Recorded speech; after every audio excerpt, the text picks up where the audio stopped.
Découvrons à présent l'un des monuments historiques les plus surprenants de France. Il s'appelle Battaville. Il a été construit dans les années 30 par le fondateur de la marque de chaussures Bata, une cité ouvrière idéale avec ses commerces, sa piscine, son école, son église.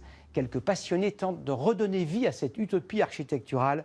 Bénédicte Durand, Christian Barthès et Karine Bétain se sont rendus sur place en Moselle. Ce n'était pas qu'une banlieue d'usine. Bien plus qu'un village, Battaville, c'était un petit monde en soi. Au cœur de la Moselle, dans les années 30, Thomas Bata, industriel tchèque, roi de la chaussure, installe ici sa fabrique. Un site immense de 50 000 mètres carrés que la crise économique a frappé de plein fouet. Quasiment à l'abandon depuis 2001, une partie du site est rachetée par Ghislain Gade, fonctionnaire de son état et amoureux de l'endroit. Il est dit que c'était comme un vase clos en fait, Battaville. C'est un territoire qui a été acheté au départ avec une ferme et 500 hectares de terre, au milieu de nulle part. Vestiges d'une époque disparue, ateliers, cantines, bureaux. Ici, une salle de bal où les 2400 employés faisaient valser leurs partenaires. C'était un coup de foudre, il m'a happé. Ce que je veux surtout pas, c'est perdre ces atmosphères, ces lumières, ce côté désuet, mais en même temps très, très chaleureux. Retour au rez-de-chaussée, un poêle, quelques ordinateurs et pas mal de matière grise.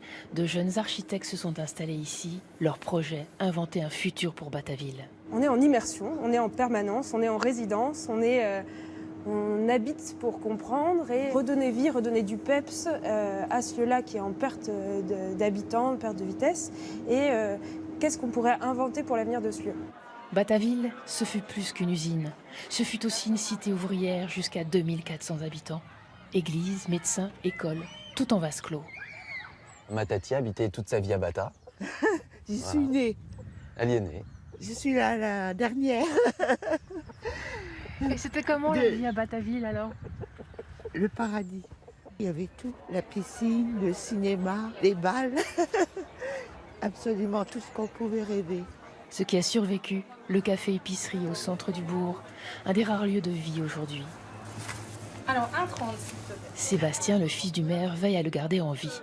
J'étais à l'école maternelle à Bata, à l'école primaire à Bata, au collège à Bata, j'étais à l'école de foot de Bata.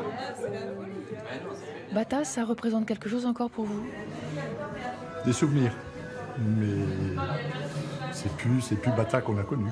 Pour moi, c'est vide. Il n'y a plus la vie qu'il y avait.